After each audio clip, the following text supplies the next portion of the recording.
Olá, boa tarde. Eh, eu posso dizer agora, que susto, né, a gente está reiniciando a nossa participação nesse mundo de eventos online, é o primeiro evento que nós organizamos online, então já peço desculpas por qualquer falha, a gente tentou se precaver, então está aqui esse novo canal, já estava programado para caso houvesse algum problema, e felizmente ele estava aqui. Nós ainda não, a gente não está desanimado, a gente ainda não sabe exatamente o que aconteceu. Então, esse novo canal, ele do Incredibot, ele vai receber as palestras, a oficina e o encerramento do evento. Mas, infelizmente, os 46 videopôsteres que nós colocamos no outro canal do YouTube, não tem como, a gente não tinha como migrá-los em um curto espaço de tempo agora, né, para esse canal. Então, a gente vai seguir trocando mensagens com o YouTube para entender o que aconteceu e tentar recuperar o nosso outro canal para reverter essa questão e deixar os videopôsteres disponíveis. Se a gente não conseguir resposta do YouTube, a gente vai tentar migrar os videopôsteres para esse canal, mas enfim, isso é uma conversa que assim que nós tivermos notícias, a gente vai trazer para vocês as informações. Eu aproveito para apontar que esses videopôsteres, eles não vão ter obrigatoriedade da participação presencial no horário disponível, né, para os autores, mas a gente vai deixar, a nossa pretensão é deixar mesmo o chat dos videopôsteres abertos, de forma que a gente possa assistir e trocar informações com os autores deles.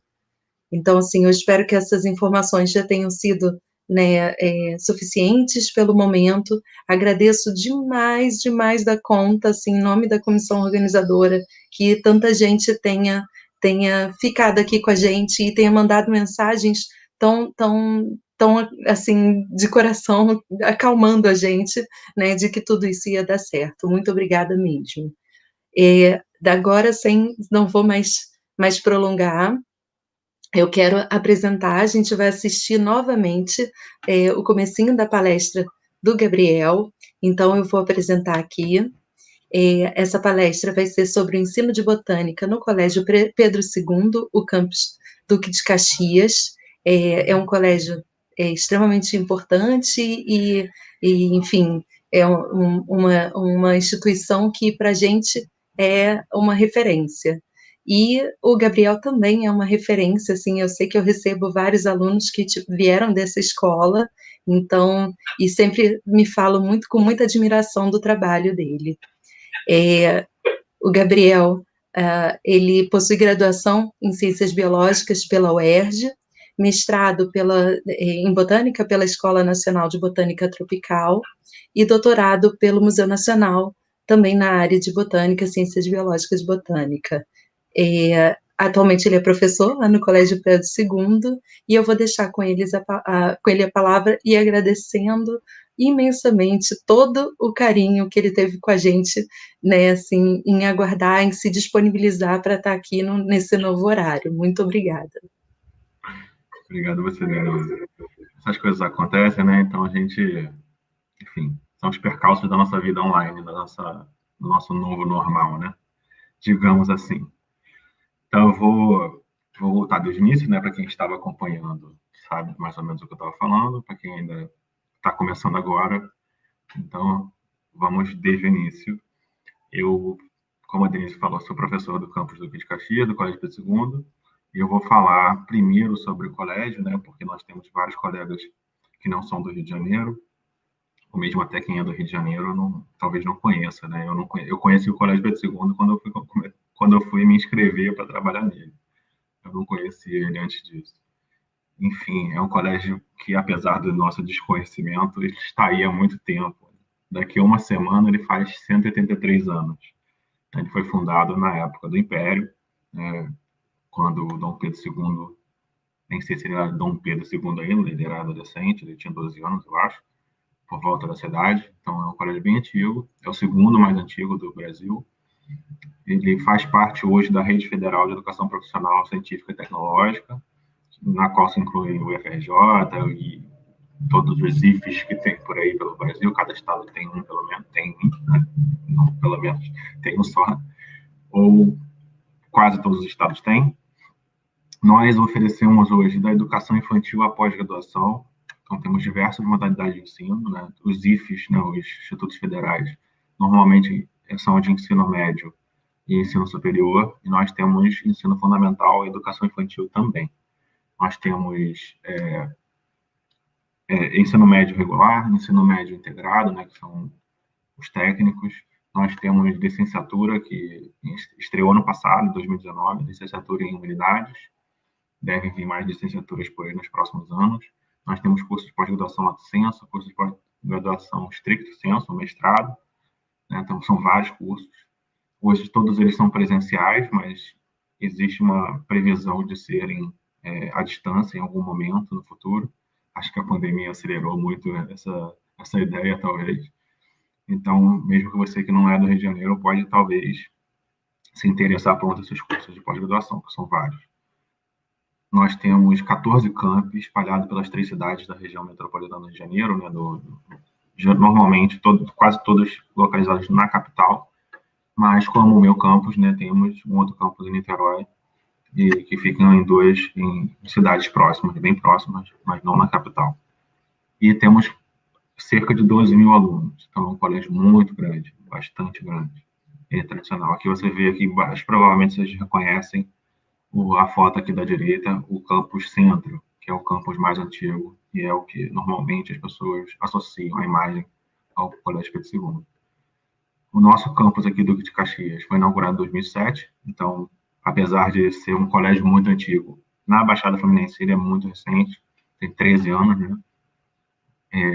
O ensino médio mesmo começou em 2008, nós viemos aqui para Vila Meriti, que era aqui onde eu moro pertinho, né? Num campus próprio, né, um prédio nosso, que os outros prédios eram emprestados ou alugados. A gente veio para cá em 2012, então é uma história recente, né? Nós temos aí cerca de 600 alunos no ensino médio regular, que é o que todo mundo aqui provavelmente fez, né? A gente tem um integrado em desenvolvimento de sistemas, que é programação de computadores, né, de softwares. A gente tem o integrado em administração. A gente tem o ProEja, que é para adultos, acima de 18 anos, mas tem gente de todas as idades, né, acima de 18. Em administração também, técnico de administração. Aqui embaixo a gente tem, né, para simbolizar, nós temos uma página no Facebook, uma página no Instagram, um blog, que é basicamente a nossa forma de contato com a sociedade. E se você quiser saber mais, né, entrar nesse blog, eu tenho aqui um QR Code que você pode colocar aí o seu smartphone na tela e você vai ser direcionado para o blog. Lá tem os endereços todos para você interagir com a gente.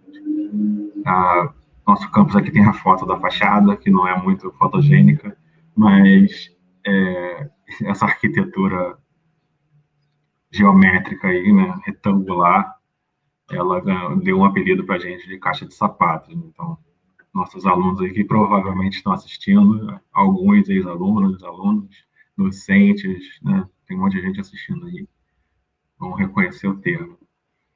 Então, só para falar assim, muito rapidamente sobre a nossa infraestrutura, eu vou falar da parte de infraestrutura didática, né? A gente tem um monte de recursos, mas recursos para nosso ensino de botânica aqui, nós temos as nossas salas de aula, lógico, nós temos uma biblioteca que a gente tem, enfim, diversos títulos que podem ser consultados, e eu vou deixando lá alguns presentes, assim, eu tenho Raven, que eu acho obrigatório em qualquer lugar do mundo, né? Então tenho o meu para eles, vou colocando assim uns livrinhos de botânica para ver se a galera vai gostando, né? Vai se interessando. Tem laboratórios temáticos, né? Tem um laboratório de biologia, tem um de física, de química também, mas o nosso laboratório de biologia, que é essa foto da direita aqui, é onde a gente basicamente trabalha com botânica, né? Tem um auditório, que às vezes a gente faz palestras, faz eventos, e tem um jardim na nossa escola, que não é um jardim muito rico, assim, em espécies, né? Nem quantidade de plantas, mas a gente também usa como ambiente didático. A gente tem cerca de 60 docentes no nosso campus, né? Eu estou falando aqui do corpo docente, né? Eu poderia falar algumas horas sobre o Colégio Pedro II, sei lá, um semestre inteiro sobre o Colégio Pedro II, mas estou falando especificamente do corpo docente nesse momento, porque para vocês entenderem o contexto da minha suposta experiência e especialidade em ensino de botânica, porque a gente tem um corpo docente muito qualificado, a gente tem um corpo de servidores muito qualificado. Então, no nosso caso aqui do campus do Rio de Caxias, né, dos docentes, somos 6 docentes, mais uma técnica de laboratório, que é a Pamela, e a gente tem uma qualificação muito interessante, né, comum, diria. Nós somos 6 docentes e 3 com mestrado, 3 com doutorado. E a Pamela, que não é docente, não está aqui no gráfico, que eu não coloquei, ela, além do técnico em laboratório, ela é farmacêutica. Então, por conta dessa salada de frutas aí, a gente não descansa, né? A gente quer o tempo todo inventar moda, inventar novas formas de ensinar, de interagir com os alunos, né? E apesar de ser um colégio com a pedagogia tradicional, a gente tem muito essa tendência, essa vontade de sair da caixinha, né? Então aí a gente tem uma professora especializada em biologia molecular, 2 de botânica, uma de ecologia, 2 de educação especial, uma de educação geral, e, enfim, dá mais do que 6 docentes, porque tem docente com mais de uma especialização aí, né? Então, só para a título de exemplo, né, do que eu estava falando, da qualificação, dessa nossa inquietude, né, que à esquerda vocês veem a capa do artigo que a doutora Paula e a Pamela, que é a técnica do laboratório, fizeram em conjunto, né, elas elaboraram uma prática de sangue, de grupos sanguíneos, de identificação de tipo sanguíneo, de transfusão sanguínea, e publicaram na revista Química na Escola, Genética na Escola, né? Acho que é Genética na Escola. Uma revista super conceituada nessa área. Então, assim, a gente fica elaborando coisas, produzindo muito, né? Aqui à direita a gente tem o exemplo da palestra que a Beth, é um vídeo pôster, na verdade, né? Que a Beth, que a nossa coordenadora, vai apresentar em nome de um grupo interdisciplinar, do qual eu também faço parte, sobre uma aula que a gente fez no Parnaso, né? Que é o Parque Nacional da Serra dos Órgãos, que fica aqui na Serra dos Órgãos, obviamente, em vários municípios, né? Guapimirim, Teresópolis, acho que pega Petrópolis também, Duque de Caxias, não sei. E então a gente aproveitou, foi lá, fez um trabalho super legal, que eu vou falar mais tarde dele, e a gente publica, né? A gente manda para os eventos, a gente apresenta, a gente está sempre tentando sair da caixinha aqui, né? Então vou falar bastante sobre recursos didáticos que a gente tem utilizado nos últimos anos, né? Aqui no campus Duque de Caxias, e vou falar basicamente sobre aulas que a gente desenvolveu em PowerPoint, aulas práticas no laboratório, projetos didáticos, né? Visitas ao próprio jardim do campus, aulas de campo, né? Ou seja, externas, projetos de iniciação científica e o podcast, que é a nossa última novidade aqui nesse mundo pós-pandemia. Não sei se alguém lembra do mundo pré-pandemia, mas hoje a gente tem que trabalhar à distância, então a gente está aproveitando e desenvolvendo nossas habilidades nos podcasts. Já peço desculpas porque mais cedo estava mais tranquilo, mas os meus vizinhos resolveram que estava tudo certo fazer a obra agora. Passa ônibus, passa avião, então provavelmente vocês vão ouvir vários ruídos aí, tá? Mencionando aqui sobre 2 exemplos sobre aulas de PowerPoint, né, que saem um pouco da caixinha tradicional. No Pedro II, a gente, no segundo ano do ensino médio, a gente fala sobre seres vivos, né? Falava, né? Porque a BNCC já traz algumas alterações aí. Mas teve vários colegas zoólogos e poucos botânicos. Então, a gente tem a tradição aqui no ensino de zoologia, né? Quando a gente fala sobre zoologia com os alunos, a gente não fala da maneira tradicional. Não apresenta os filos, sei lá, as classes, os grupos tradicionais e decora aí meu filho, essas coisas. A gente coloca tudo num contexto evolutivo. Já há um tempo que a gente faz isso. E sei lá por quê, né? Provavelmente porque tivemos poucos colegas de botânica. O ensino de botânica nessa mesma série é um ensino bem tradicional, tem sido bem tradicional, né? Apresentando os 4 grupos vegetais lá e falando mais das angiospermas, da morfologia das angiospermas, monocotiledôneas, dicotiledôneas. E eu resolvi fazer uma aula baseada nos mesmos critérios evolutivos que a gente fala para a zoologia, né? Então, essa aula aqui, eu começo elaborando questões como explicar o sucesso evolutivo das angiospermas, quais são as principais novidades evolutivas de cada grupo, tem várias questões aí, e tentar responder isso na aula, em vez de memorização de detalhes, de nomes, nomenclaturas. Mais cedo na palestra da Aline teve um comentário que eu vi, algum participante falou que a gente trabalha com muitos nomes, isso causa muita resistência aos alunos, né? Tenho, por experiência individual, visto que se a gente sai do ensino tradicional, todo mundo aqui provavelmente passa pelo mesmo ensino tradicional de botânica, tem resultados melhores. Né? Eu lembro que essa aula foi motivada porque eu já pensava dessa maneira antes de formular a aula, sobre essa questão evolutiva, esse enfoque evolutivo. E às vezes o aluno chegava no dia da prova chegava para mim e falava: me ensina botânica aí. E eu ficava um pouco assustado com essa. Os alunos sempre pedem coisas impossíveis, faltando 5 minutos para as aulas. E aí eu comecei a ensinar eles falando dos 4 grupos de uma forma, no enfoque evolutivo, né?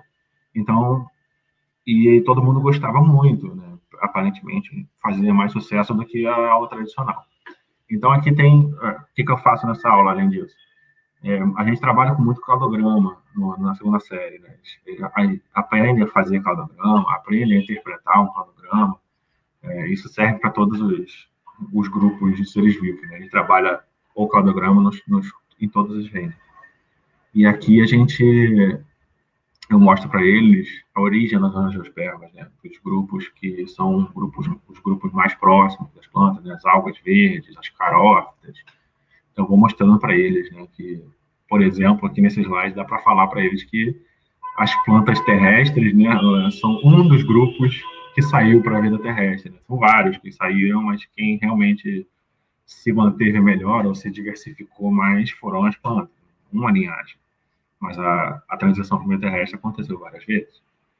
E aí vou falando de principais novidades evolutivas, como a lignina, né? Falo da importância dela, que as plantas ficam rígidas, então elas podem ser mais eretas e irem mais em direção à luz, dar uma vantagem competitiva a elas, né? O xilema, os tecidos condutores lignificados têm uma vantagem, têm uma importância evolutiva também, né? Facilita o transporte em alta pressão, então a água chega mais longe. Então, eu vou falar para eles várias coisas interessantes ao longo que aconteceu durante a evolução. Vou contando a história da evolução das plantas. E isso, na minha opinião, favorece muito o aprendizado deles. E aí, uma coisa que é sempre também muito uma garganta aí, um gargalo grande no ensino de botânica são os ciclos evolutivos, os ciclos reprodutivos, desculpa. E porque a gente também fala de anterídeo, arquegônio e gametófito, gametângio, osfera, tem 10 milhões de nomes. Em vez de apresentar isso com os nomes todos, e em vez de mandar eles decorarem os 4 grandes ciclos reprodutivos, eu prefiro mostrar o primeiro das briófitas. Aliás, eu esqueci de mencionar isso, né? Eu já falo para eles que briófita, pteridófita, gimnosperma não são grupos mais considerados naturais, né? Eles entendem o que é isso, a gente fala sobre isso antes. Mas a gente, por opção didática, continua usando os mesmos grupos, né? Então, eu mostro primeiro, mostro o que acontece, né? A alternância de gerações, e depois eu vou mostrando o que vai acontecendo ao longo do tempo, o que vai mudando, né? A fase dominante passa a ser o esporófito, aí, no caso das gimnospermas, aparece o tubo polínico, que é muito importante para o gasto, para economizar água, né? Não precisa mais de água para fertilização. Os gametófitos vão se reduzindo ao longo do tempo, os esporófitos vão crescendo em complexidade, em tamanho, enfim. Vou mostrando para eles o que vai acontecendo, inclusive essa questão muito importante da água para fecundação, que tem a ver muito com a dispersão das gimnospermas e angiospermas pelo ambiente terrestre. Também falo das sementes, que é muito importante, dos frutos, enfim, as novidades evolutivas que realmente contribuíram para a irradiação, né, para a diversificação das plantas terrestres. E tenho tido resultados muito interessantes, os alunos gostam bastante. Cheguei a falar que eu sou um dos dois botânicos, né? A professora Natasha, que também está assistindo aí, ela é outra botânica, né? A Natasha tem uma experiência um pouco maior do que eu no campus, e ela sempre falou, né, que os nossos alunos gostam muito de botânica, diferente em outros lugares que a gente trabalha. E eu acho que tem muito a ver com a paixão que a gente tem, né? Muitas das vezes a gente ensina a coisa fingindo que a gente está um pouco empolgado, né? Mas isso transparece para os alunos. Então, como eu e a Natasha, a gente fala com brilho nos olhos, muito provavelmente isso também ajuda muito o aluno a ficar empolgado. Porque, na verdade, a gente se apaixona por isso. A gente se apaixonou pela biologia em algum momento, a gente se apaixonou pela botânica em algum momento, pelas plantas, né? Não pela botânica, mas pelas plantas. E essa paixão tem que transparecer para o aluno. Eu sempre falo para os alunos, eles falam, eu detesto matemática. Matemática é linda. A gente não vê a beleza dela sempre, mas quando você consegue entender um teorema, um exercício, uma equação boba, a gente tem um prazer enorme com aquilo. Então, existe muita beleza naquelas coisas. Você entende, sei lá, vai ler o cortiço. O cortiço é muito chato, mas quando você entende o que está acontecendo ali, deixa de ser chato. Passa a ser uma coisa linda, né? Pelo menos tem um lado lindo. Essa paixão, ela precisa transparecer. Então, como nós professores, passamos por essa formação tradicional, né? Ensino de botânica tradicional, que é chato. A gente também não gosta. Normalmente não gosta de botânica. Isso tem muito a ver com o que o nosso aluno vai ter de aprendizado, né? Se ele vai gostar também ou não. Então, tem essa aula aqui de histologia que eu montei há quase 10 anos, né? Foi em 2011, quando eu vim para cá. E tem ex-alunos aí dessa época assistindo a palestra, né? Tem uma ex-aluna que está assistindo que falou para mim semana passada, né? Que graças a mim eu lembrava o que era xilema e floema. É uma aluna que está fazendo, que seguiu outra carreira, né? Ela é arquiteta hoje. Então tem alunos que fizeram várias carreiras de humanas, assim, né? Que a gente chama de humanas, né? Serviço social, direito, produção cultural. Às vezes a gente conversa e os caras lembram da minha aula de 10 anos atrás, 9 anos atrás. Então, de alguma forma, isso ficou bastante marcado para eles, né? Essa aula na qual, na verdade, o que eu mais fiz aqui foi dar um enfoque funcional para a anatomia, né? Eu sou anatomista, então, para mim, isso aqui é igual a respirar. Se deixar, eu faço um curso de 6 meses só de anatomia. Mas, em vez de ficar lá também, o ensino tradicional de anatomia gente, olha essa célula aqui que linda, maravilhosa, olha como é que ela se forma. E você não se importa tanto assim com a dissolução da parede do elemento de vaso, né, o aluno. Mas quando a gente fala aqui por exemplo, nesse slide tem aqui as células, as plantas xerófitas, né? E eu mostro aqui uma folha que tem várias adaptações para esse modo de vida xerófita, como células buliformes que perdem água e fazem com que a folha se enrole durante um período de maior calor no dia, né? Plantas de costão rochoso são assim, né? Costumam enrolar a folha. Então, quando eu falo isso, para ele tem um significado mais interessante do que, olha, essa célula aqui que linda, ela é diferente da célula do lado. Para ele não tem muito significado, né? Dá para falar aqui de um monte de coisa, né? Da cutícula espessa, que dá para ver daqui de longe, né? Um aumento muito pequeno, dá para ver a cutícula, dá para ver tecidos lignificados, o mesofilo muito compacto, né? Porque é uma planta que perde água com facilidade, dependendo do slide, dá para botar estomatozocrita, enfim, coisas que têm a ver. Aqui na esquerda mostra a folha pilosa, né? Como, dependendo de como você olha, você vê a luz sendo refletida, né? Que é muito importante para diminuir a incidência de luz na folha, né? Então, dá para falar um monte de coisa legal aqui para os alunos, né? E, por exemplo, nesse slide aqui mostra as plantas xerófitas, mostra o parênquima aquífero, como elas, a babosa, no caso, enfim, essas plantas cano, elas armazenam água e podem manter o estômago fechado. E dá para a gente brincar muita coisa aí sobre anatomia ecológica, que é muito mais interessante para eles, muito mais significativa. E essas plantas, as suculentas são comuns hoje em dia. Eles conhecem. Dá para levar, então, até para mostrar para eles qual é a diferença. Né? Então, dá para a gente fazer aulas diferentes, usando recursos já tradicionais. O enfoque pode ser bastante interessante, mudar o enfoque, sair da caixinha do tradicional. Aí tem aqui uma aula, a gente faz aulas práticas em laboratório, aulas tradicionais, né? A gente faz aula de germinação, bota lá para ver o efeito da luz, né? O fototropismo, dá para fazer um monte de coisa tradicional. Mas aqui essa aula, vou mostrar algumas aulas um pouco diferentes que a gente fez, né? Essa aula aqui, ela é muito importante, tem um carinho muito especial por ela, porque essa foi a primeira turma, em 2016, a primeira turma do ProEja que a gente teve. E aí eu fui o primeiro professor dele de biologia, e eu lembro de uma aluna que não era do ProEja, uma aluna do regular, que se formou e falou para mim, olha, uma das aulas que eu mais lembro é aquela aula do DNA, de extração do DNA. E eu sempre achei essa aula nada a ver, né, super desanimadora, porque você faz um protocolo de extração, sai uma gororoba lá que a gente não tem nem certeza se é DNA, se é proteína, já ouvi falar que era proteína que estava sendo extraída. Que, por acaso, é uma aula de botânica, né, a gente faz isso com banana, com morango. E aí ela falou, nossa, mas aquela aula marcou muito, porque a gente fica lá se achando cientista. E eu, prestando atenção, falando, isso é interessante. Né? A aula que eu acho que não serve para nada, para eles existe tem uma outra interpretação, tem outro valor, né?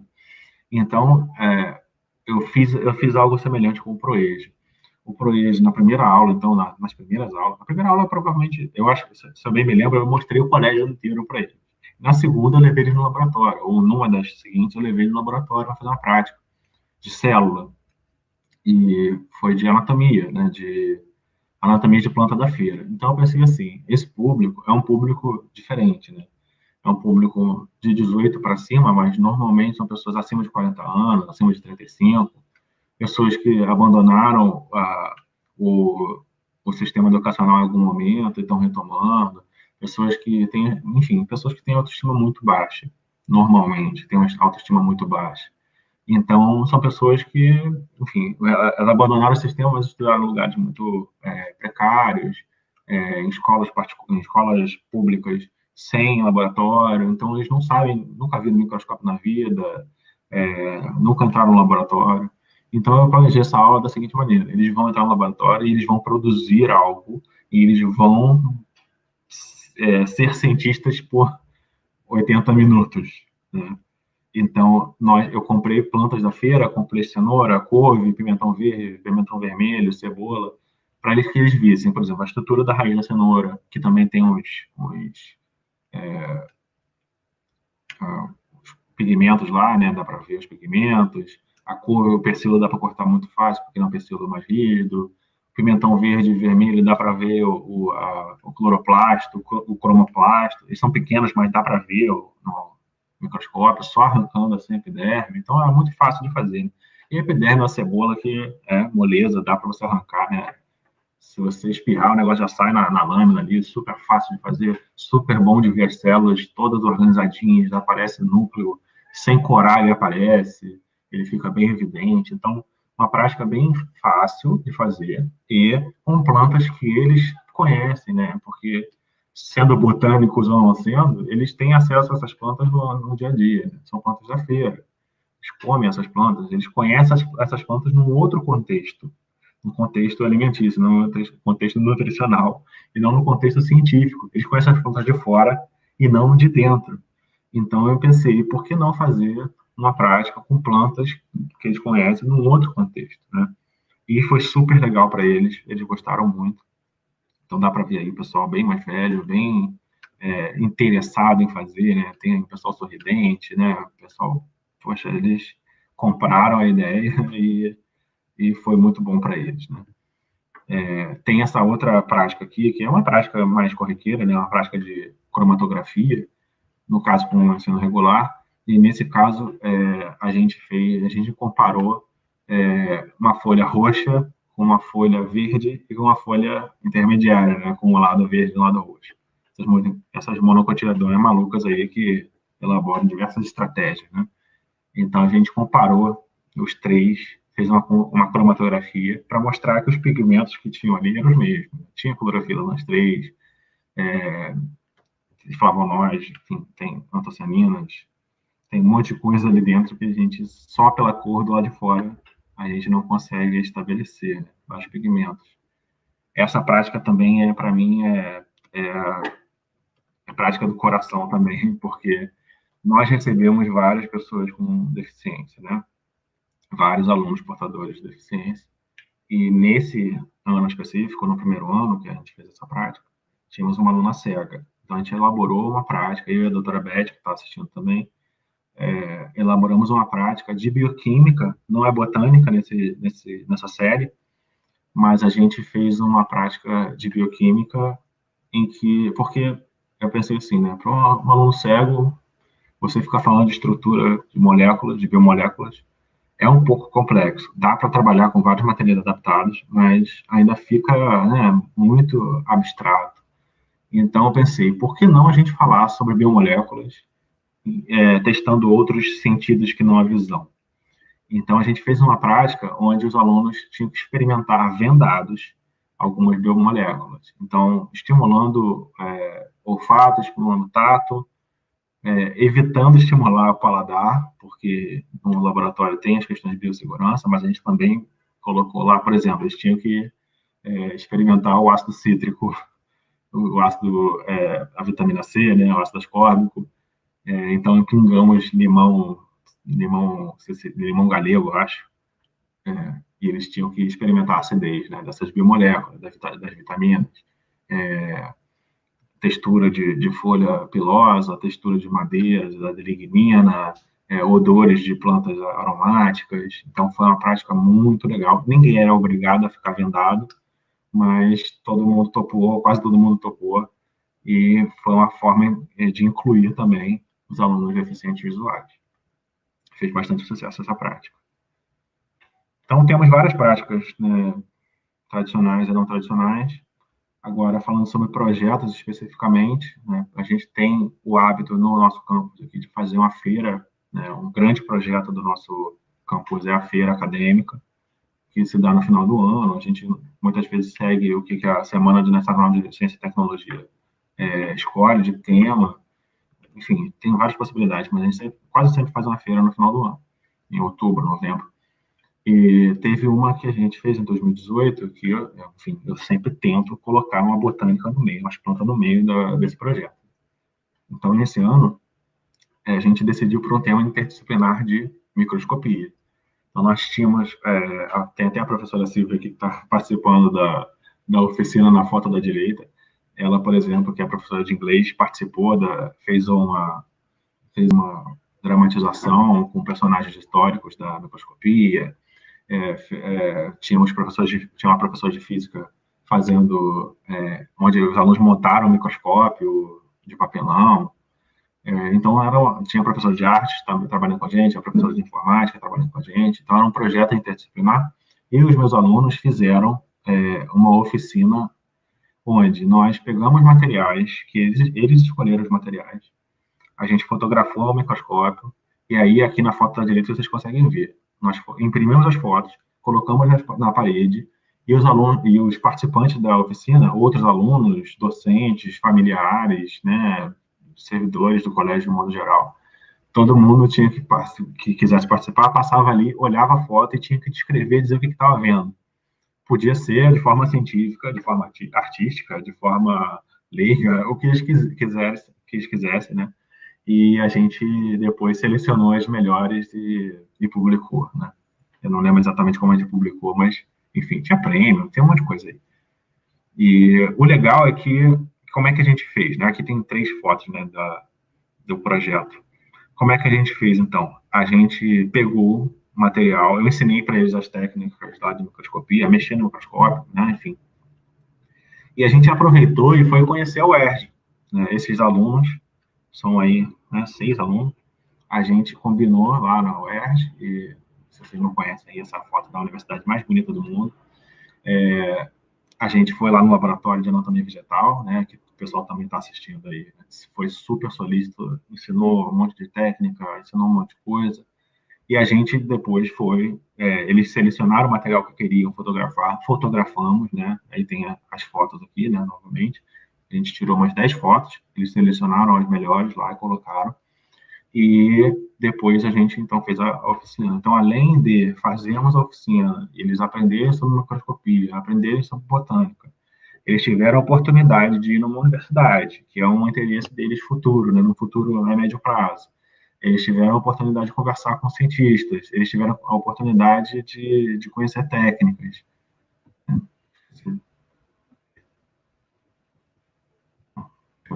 Enfim, eles tiveram uma experiência muito rica, né? Esse grupo que foi comigo teve uma experiência muito rica.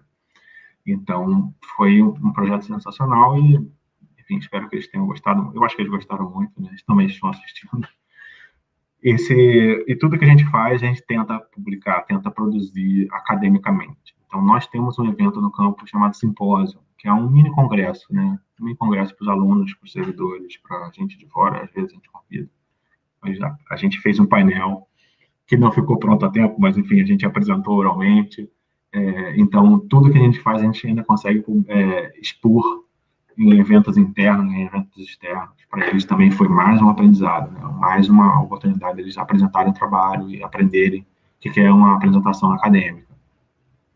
Esse é na feira do ano passado, né? Na seguinte. Ano passado, o nosso projeto foi biocombustíveis. Então, vários professores, né? Um professor de geografia, um professor de química, um professor de sociologia. Nós fizemos o grupo. E o meu grupo fez algumas práticas relacionadas com biocombustíveis, e uma delas era uma prática de fotossíntese. A gente procurou muitas práticas para fazer, nem todas deram certo, e a gente conseguiu chegar nessa de fotossíntese, que não está aqui. Eu esqueci de fotografar a prática. Mas, enfim, a gente colocou elódia dentro de tubinhos, aí colocamos aqueles tubinhos de plástico, né? Esqueci o nome deles, tubo Falcon, acho. E aí umas plantas ficaram no escuro, outras ficaram no claro, e depois a gente mediu o pH para ver a fotossíntese nesse período, né, através da quantidade de gás carbônico. Então, aqui à esquerda, a gente está fazendo uma outra prática, uma prática de fermentação, mas vocês conseguem ver, né, a emoção das meninas, que não são biólogas, não sei nem se gostam de biologia, mas quando a mágica acontece, o brilho nos olhos é evidente, né? Então, é aquilo que eu estava falando, né? A gente tem que cativar o aluno, a gente tem que fazer ele se apaixonar como a gente se apaixonou.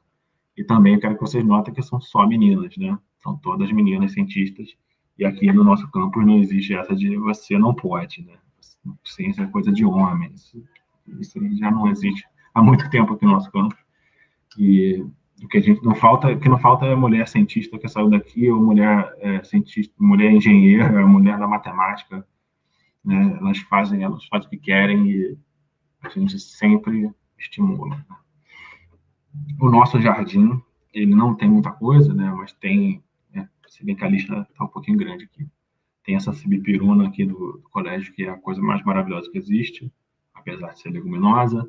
Tem hibisco, tem falso íris, tem palmeira, tem pia, tem hidracena, tem um monte de coisa aqui que a gente não tem um jardim extenso, mas a gente sempre dá um jeito de dar uma saidinha da sala de aula, do laboratório, dá uma passadinha ali, pega coisas, por exemplo, aquele projeto da microscopia, a gente pegou coisas do nosso jardim, do jardim da UERJ também. Então, a gente aproveita o material que a gente tem. Faz prática de ecologia, faz um monte de coisa. Né? A gente fez uma prática de ecologia que era para observar relações ecológicas. E a doutora Beth que elaborou, né? Eu falei para ela, a gente não vai ver nada nesse jardim. O jardim é muito pobre. E a gente viu um monte de coisa. Então tem um monte de coisa que dá para a gente ver, né? A gente tem um jardim vertical de suculentas. Então dá para ver um monte de coisa no nosso jardim. Né? Tem dormideiras, esqueci de botar aqui na lista, que fazem o maior sucesso. Tem plantas que a gente não sabe não, aquelas coisas vagabundas que crescem ali no concreto. Então, dá para falar um monte de coisa no nosso jardim, né? Dá para observar. Em outros campos do Colégio Pedro II tem jardins maiores e melhores, mas, enfim, em São Cristóvão a gente tem uma área, a gente chama de área verde, né? Tem uma parte grande, né? Enfim, sempre bom sair da sala de aula e dar uma voltinha e ver as plantas, in natura, né? Temos visitas externas que não são muitas, porque demanda dinheiro, né? Para sair, essa visita ao Parnaso, a gente fez com 120 alunos, se eu não me engano, foi todo o terceiro ano. Então, para ir com 120 alunos, a gente precisa de 3 ônibus de 40 lugares. Então, é caro, né? A gente não pode fazer isso sempre. Mas esse ano, em 2019, esqueci de botar o ano aqui, sobrou uma grana aí e falou, vamos embora. A gente alugou 3 ônibus e fomos. E a gente fez uma atividade sensacional, interdisciplinar. Então, não sei nem o que está rolando aqui, eu acho que é o pessoal de português fazendo declamação de poema aqui no meio do mato. Então, a gente fez o que quis lá, sabe? Cada professor de filosofia, de geografia, de línguas, de letras, de biologia também, né? E no meu caso, eu aproveitei para falar o que eu queria de plantas, né? Porque, enfim, estou no playground, né? Igual pinto no lixo. Então, a gente teve uma oportunidade deles verem várias formas diferentes de interagir com esse local, não só através da botânica, né? De várias formas diferentes. Inclusive, nesse dia, nós fomos com alunos deficientes visuais, um deles cego, e a gente também fez questão de elaborar práticas, elaborar formas de interação que fossem adaptadas para eles, né? Então, a gente lidou com texturas, tinha professora destacada só para ir com o aluno cego e ajudar ele a se locomover por dentro da mata.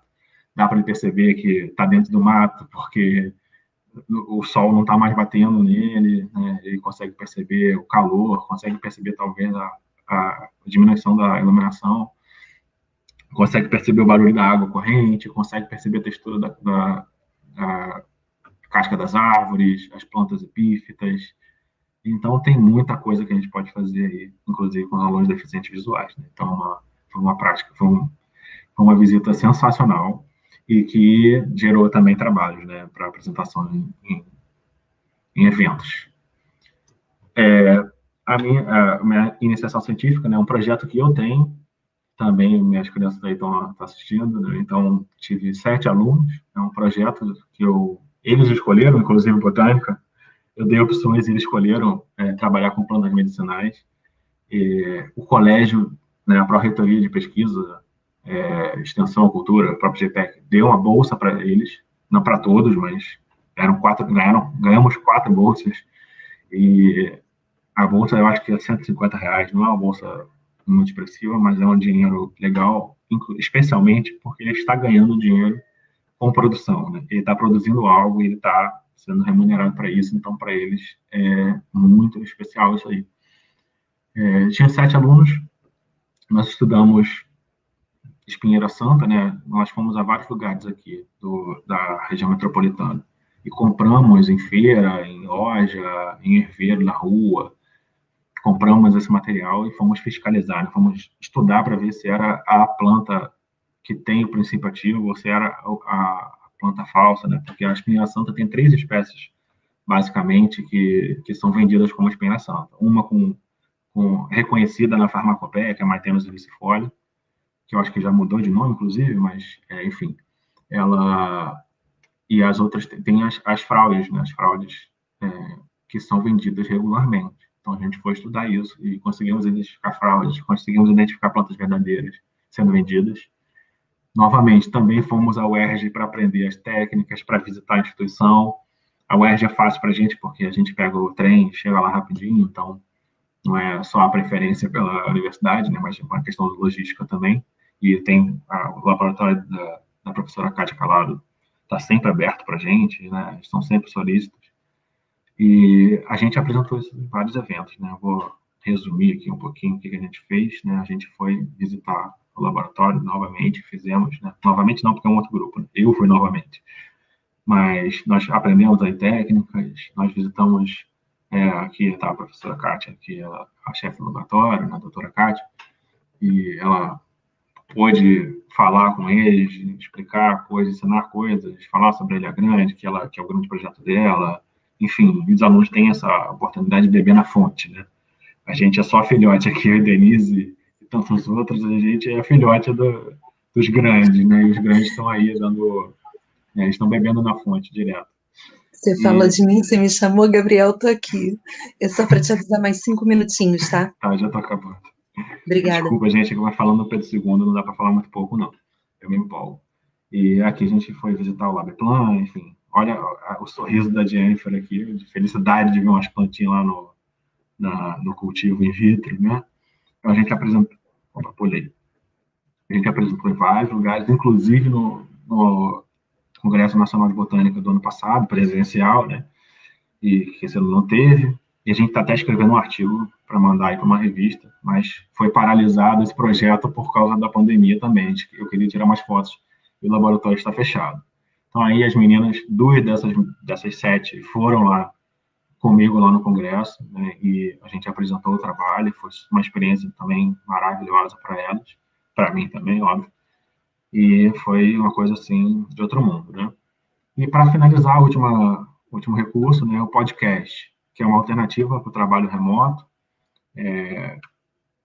gasta pouco, gasta menos, né, gasta intermediária, de forma intermediária, pacote de dados. Isso é um problema muito sério na nossa instituição, porque é uma escola pública, né? Então, tem aluno que não tem dinheiro para pegar o ônibus. Ele não tem internet em casa, então a instituição deu auxílio para eles comprarem, mas a gente tem que ficar muito ligado no pacote de dados, né, para não consumir com uma atividade. Eu passo um vídeo e ele não pode assistir mais nada porque gastou lá o 4G dele, 3G dele. Então, o podcast, ele gasta menos que o vídeo, gasta mais do que o texto, e tem dado um retorno sensacional para a gente, porque a gente estava trabalhando basicamente com texto, né, para não sobrecarregar os alunos. E o texto é muito impessoal. Por mais que a gente escreva de forma informal, ele é muito impessoal. E o podcast não sou eu com ele, mas eu estou entrando no ouvido dele ali, minha voz, né? Então, parece que eu estou ali, né? Teve aluno, a gente pega retorno deles, né? A gente pede que eles façam uma avaliação da nossa atividade. Teve aluno que falou, nossa, se eu fechar os olhos, parece que eu estou em sala de aula. E eles ficam super felizes. A gente faz mais formal, a gente faz mais informal, a gente faz brincando, faz lendo o texto, tem várias possibilidades de fazer um podcast. E nesse caso aqui, que eu fiz com a doutora Beth, né, o podcast dela, eu participo na edição e na voz ali também. Ela falou, eu quero mais um bate-papo de curiosidades. Eu quero apresentar curiosidades. Então, a gente falou sobre o funcionamento da dormideira, que os alunos queriam muito saber, ficaram muito curiosos. Por que ela dobra? Adaptação de plantas xerófitas, de plantas carnívoras, por que a planta é carnívora, se ela faz fotossíntese, como é que é a polinização, por que o passarinho vai, etc. Então, assim, curiosidades. A gente fica lá 10, 15 minutos falando sobre curiosidades botânicas e os alunos gostam muito. É uma possibilidade, é uma opção muito boa para esses tempos remotos. Fico por aqui, então. Agradeço muito a equipe de Biologia de Caxias, né, que permite que eu faça essas loucuras.